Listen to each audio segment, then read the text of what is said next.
Salve pessoal, dogões e doguinhos. Olha quem tá ali, ó. Mareco. Falar sobre carro, né? Vamos fazer um experimento aqui, ó. Câmbio CVT. Vamos falar sobre câmbio CVT. Tava vendo um vídeo aí do canal Best Drivers. Até fomos citados lá. Agradecer aí o nosso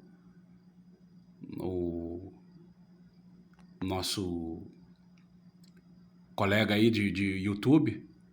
Canal bacana. Se eu tivesse um dia lá pelo Rio Grande do Sul, ia lá a gente fazer quem sabe, né? Conhecer pessoalmente e fazer um vídeo aí. E ele tá falando do carro dele lá, ele tem Aliás, eu conheci o canal dele porque ele fazia vídeos de uma Oroch que ele tinha. E eu tenho uma Oroch, eu fiz vários vídeos da Oroch, eu comecei a procurar vídeo de Oroch. E aí que comecei a conhecer o canal dele lá. E ele gosta de pedalar, eu também gosto, só que eu não tô pedalando mais, eu aposentei minha bike por causa de problemas de... Enfim, eu já contei isso no canal, é um troço meio chato. E o cara gosta de pedalar, tinha uma picape lá, e eu acompanho o canal dele, recomendo que vejam lá o vídeo lá, ele explicando lá como é que faz com o câmbio CVT para trabalhar no modo manual, tá? E eu quero falar um pouco do câmbio CVT.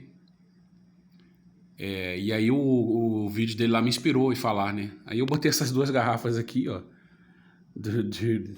Se eu gosto disso, eu gosto de tomar isso, né? Tomar uma tônica. Uma delícia. E aí eu quero fazer uma comparação na bicicleta, por exemplo. Você tem um peão e tem as catracas. Tem os peões e as catracas. Desculpa, peão não. Peão é a catraca. Você tem a coroa e tem os peões na roda traseira. Na coroa, quanto menor a coroa, mais torque e força você tem ali. Quanto maior a coroa, mais velocidade.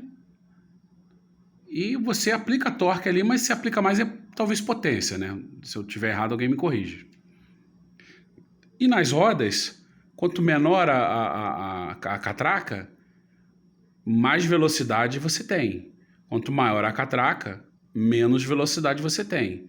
Então você começa a trabalhar aquela relação, né?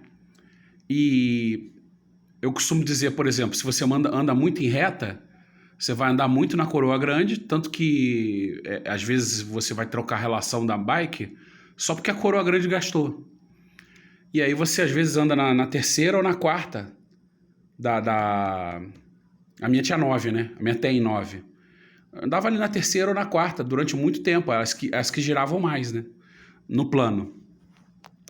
Quando você vai subir, aí depende da subida. Depende se você vai subir um morrão, se você vai subir um terreno com terra e cascalho e brita. Então você tem que saber dosar ali, né? Eu já subi morro, por exemplo, que eu não podia subir em pé. Tinha que subir sentado por causa da brita. Se você sobe em pé, a roda fica girando em falso, né? E aí você cai da bicicleta. Nesse conceito, a gente tenta entender um pouco o CVT, mal comparando. O CVT seriam dois cones, basicamente, né? Por isso que eu estou usando as garrafas, né? Aqui, ó. Que o que interessa é a parte do cone, tá? Das garrafas. E aqui esse fio, essa cordinha aqui, seria como se fosse a cinta do CVT, que fosse a correia do CVT. Então o CVT ele foi programado para ter como se fosse uma marcha só. Então vou fazer com uma mão só, né? Ela vai deslizando aqui, né? Ela vai deslizando aqui e vai deslizando aqui.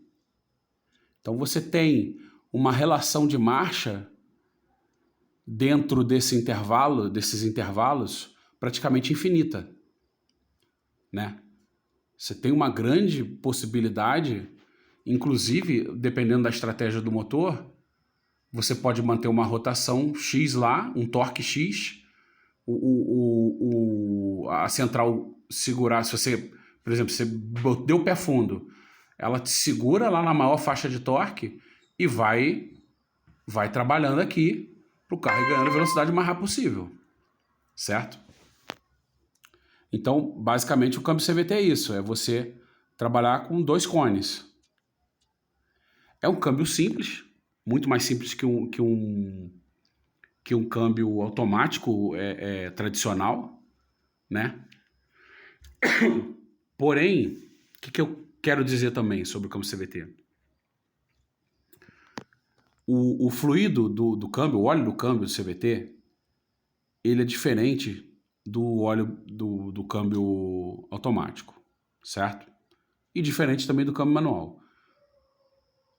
Em termos de materiais, talvez o câmbio CVT, tirando a questão da cinta, né, que é um outro material, mas as esferas geralmente são metais, né?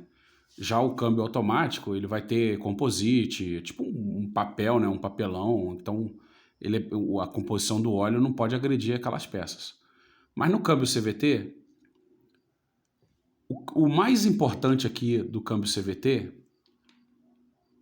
é o atrito. O atrito que você tem da cinta do CVT com os cones, com as peças metálicas, certo? E aí você também não pode deixar ele superaquecer, senão você arrebenta a cinta, você pode estragar a peça metálica, ela pode se marcar, né? Pode fundir alguma coisa, pode dar algum problema sério ali. E aí o fluido, o óleo do câmbio CVT, ele tem uma propriedade... É que machuquei o dedo, né? Tá, isso aqui tá um tempão, cara. Vai subir aqui para sair. Eu tava arrancando grama, arrancando praga, eu bati com a ferramenta bem aqui. Aí, já tava há muito tempo, né? Já tava meio cansado. E aí, o atrito que ela tem aqui, ó, com os cones, ele é muito importante. Ela tem que ter uma pega muito boa. Então, o óleo, ele vai ser uma peça do câmbio que vai ajudar a aumentar esse atrito. Vai ajudar a refrigerar o câmbio e vai ajudar a lubrificar o câmbio, certo? E aí é coisa da minha cabeça, tá? Assim, é o que eu acho. Eu já vi gente falar também nessa quilometragem. Se eu tivesse um carro com câmbio CVT, eu trocaria o óleo entre 30 e 40 mil quilômetros, não deixaria passar mais do que isso. Por quê? Vamos imaginar um carro que tem os 2 câmbios, assim, basicamente com a mesma mecânica. O Corolla, por exemplo. Ele até um certo ano ele saiu com um automático, depois ele passou a ser CVT. Lá no motor 2.0, 1.8, não sei, acho que é o 2.0. Então, o câmbio CVT ele é mais simplificado que o automático. E ele vai estar aguentando ali a mesma potência e o mesmo torque. Óbvio que ele tem que ser dimensionado para aquilo, para aguentar a potência e o torque. Ponto. Porém, me corrija se eu estiver errado, vem menos óleo no câmbio CVT do que no câmbio automático. E o câmbio CVT é um tipo de câmbio automático, certo? Isso aqui vai trabalhar infinitamente, o tempo todo. Ele está aqui mudando as relações de marchas o tempo todo. Agora tem esse CVT que simula a marcha. Isso é um controle eletrônico que, igual ele estava trocando as marchas manuais lá, ele vai trabalhar dentro de uma... Por exemplo, ele está numa marcha aqui. Aqui ele vai estar numa outra, aqui ele vai estar numa outra. Então o que ele faz é parar a cinta naquela região ali para simular uma marcha, certo? Então, em algum momento, a cinta vai andar menos ou vai parar, entendeu? Para você entender que está numa marcha. Mas, na minha visão, não é o ideal do CVT. É porque o pessoal fica reclamando, o CVT parece que não troca marcha, isso aqui. Velho, o ideal do CVT é ele ter essa relação infinita. Ele ficar ali trabalhando eletronicamente, a central do câmbio, para você conseguir trabalhar da melhor maneira possível a potência e o torque do carro. Certo? Então, eu acho que esse negócio de marcha simulada no CVT, assim, não é que eu sou contra, eu acho que isso é desnecessário, mas se tem, legal, beleza. E aí o Best Driver estava lá no vídeo mostrando como é que faz as trocas manuais, fazendo o cut-off. Às vezes isso é importante para uma descida de serra, descer morro, descer coisa. Você conseguir travar a marcha ali para o carro conseguir ter até uma aderência melhor ao solo. Você vai descer uma serra longa Se você pendurar no freio, você pode ficar sem freio. Então, assim, tem algumas vantagens, certo? Você economiza combustível. E o câmbio CVT, por ter essa relação e conseguir aproveitar a faixa de torque ideal do motor, que esse motor consegue fazer isso eletronicamente, ele tem um consumo melhor do que o câmbio automático. Mas voltando à questão do óleo, como é muito importante o atrito e que não haja desgaste nem da cinta, nem da pista aqui dos cones, eu acho que a troca do óleo tem que ser feita com muito zelo do câmbio CVT. Porque também é caro para reparar.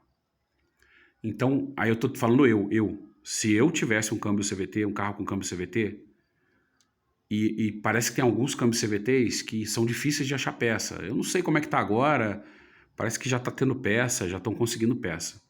Mas não é barato. Então, eu faria o quê? Eu trocaria, dependendo do meu uso, se meu uso fosse um pouco mais severo, mais dentro da cidade, pegasse mais engarrafamento, eu trocaria com 30 mil. Se o meu uso é menos severo um pouco, 40 mil, não deixaria passar disso. Trocar o óleo completo e os filtros lá do câmbio CVT. Beleza, pessoal? Então é isso que eu queria falar um pouco do câmbio CVT, inspirado lá no canal do Best Drivers, canal lá de Caxias do Sul, uma região maravilhosa, né? Eu gosto muito do sul do Brasil, eu fui lá uma vez só, que tô querendo ir outra. Só que aqui com a questão da obra, com a questão das coisas aqui, tá tudo muito difícil, né? Mas eu pretendo ir ao sul. Se eu tivesse tempo, eu faria uma viagem lá de carro e iria até o Uruguai. O que eu conheço melhor do sul, que eu andei bastante, foi em Canela e Gramado. Gramado é maravilhoso, cara, é bacana demais. Foi que eu tive a oportunidade de conhecer melhor no sul, do tempo que eu fiquei lá. É isso, pessoal. Então eu recomendo lá, vocês verem os vídeos lá do... Ele tem um Fiat 147 lá, bacana lá, um carro antigo, né? Que é um projetinho dele lá. Ele mostra várias coisas dos carros que ele teve, várias dicas. Ele anda meio parado porque ele sofreu um acidente aí de moto, mas está voltando agora a gravar, né? Pelo que eu estou percebendo, ele estava conseguindo voltar a gravar aí, e em breve vai estar em ritmo normal. Beleza, pessoal? Derrubou o negócio. Valeu, pessoal.